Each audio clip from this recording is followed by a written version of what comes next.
welcome back to Delectable You. It is 2014 and it also happens to be the winter. And I know the hustle and bustle of the holidays is gone, but it's okay because the winter is fun too. You've got skiing, you've got snowshoeing, you've got long walks outside in the cold, and then you get to come in and have hot chocolate and hot tea and sit up and get cozy by the fire and have other delicious things like soup, which is what we're going to make today. This soup today is going to make your winter better. It's a winter chickpea and pasta soup. It's kind of more like a stew. It's very easy. It's only going to take about 20 minutes. Let's get started. I've got my onion. I chopped it up. It's a medium-sized onion to medium dice, as you can see.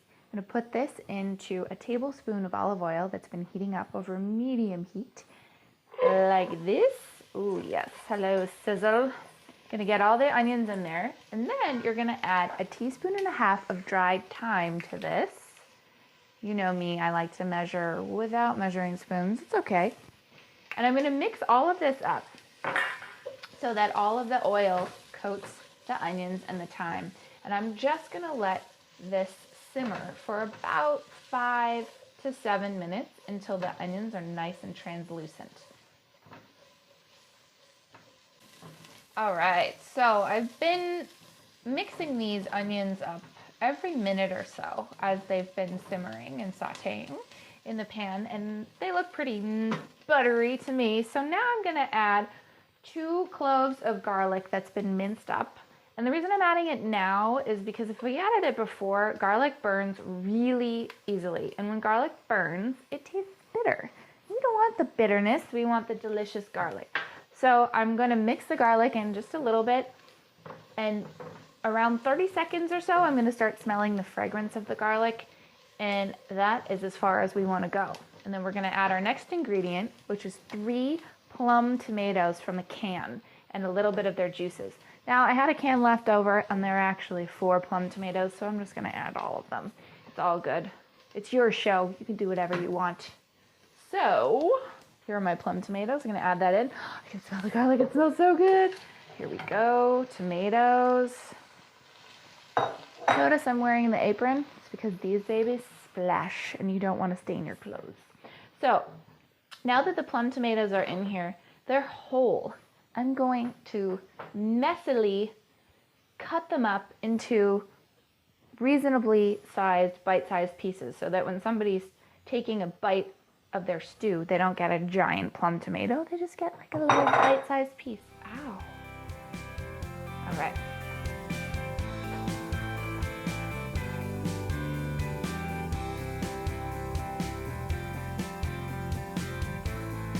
Next, a 15-ounce can of chickpeas, which works out to about 1.5 cups if you're making your own. We're going to add this to the pot, and what you want to do is keep 50% of them whole, and then you're going to squish down 50% of them, and the squished chickpeas are going to make the soup more like a stew and a lot thicker. So let's add these to the pot, and you can use the butt of your spatula if you want, but you can also use a potato masher or a fork. If you don't have a potato masher, don't worry about it. Just use a fork.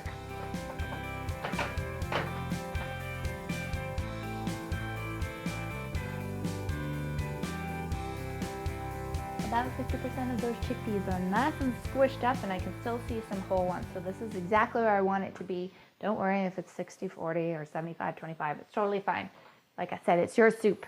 So the next thing we're going to do is turn the heat up to high, and then we're going to put in 4 cups of low sodium vegetable broth and bring it to a boil. What you're going to do with this is you're going to add 1/2 cup of pasta to the boiling broth. And the broth is going to cook the pasta. So I'm going to use rigatoni today. I like to use orecchiette too, or any kind of small pasta, corkscrew pasta, tubes, anything you want. Just don't use anything long because that's just not what this is all about. So I've got my broth in there. I'm going to put about 1/2 teaspoon of pepper into the pot now. And then I'm going to put 1 teaspoon of kosher salt into here. And we can adjust the seasoning later if it's not salty enough or it's not peppery enough. But let's just add that now. To bring this to a boil quickly, just go ahead and cover it. And as soon as it comes to a boil, put in your pasta. And you're gonna cook the pasta to al dente, which is the best way. It's still a little crunchy, it's not too chewy. And whatever pasta you use, the box will tell you how many minutes it needs to cook to get to al dente. So once it's boiling, pour it in, follow the directions on the box, and then you're done.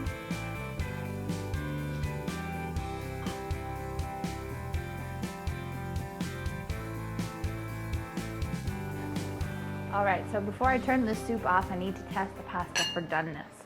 Now, this is gonna be really hot, so make sure that you blow on it as much as possible. And you see that little tube there?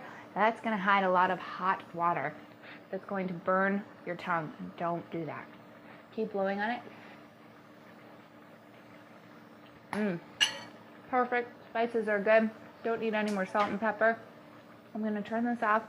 I'm gonna get myself a bowl of this soup, and I'm gonna sit on the couch with a blanket in front of a good movie.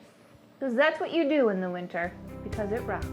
This has been Lauren with Delectable You, and I hope to see you again soon.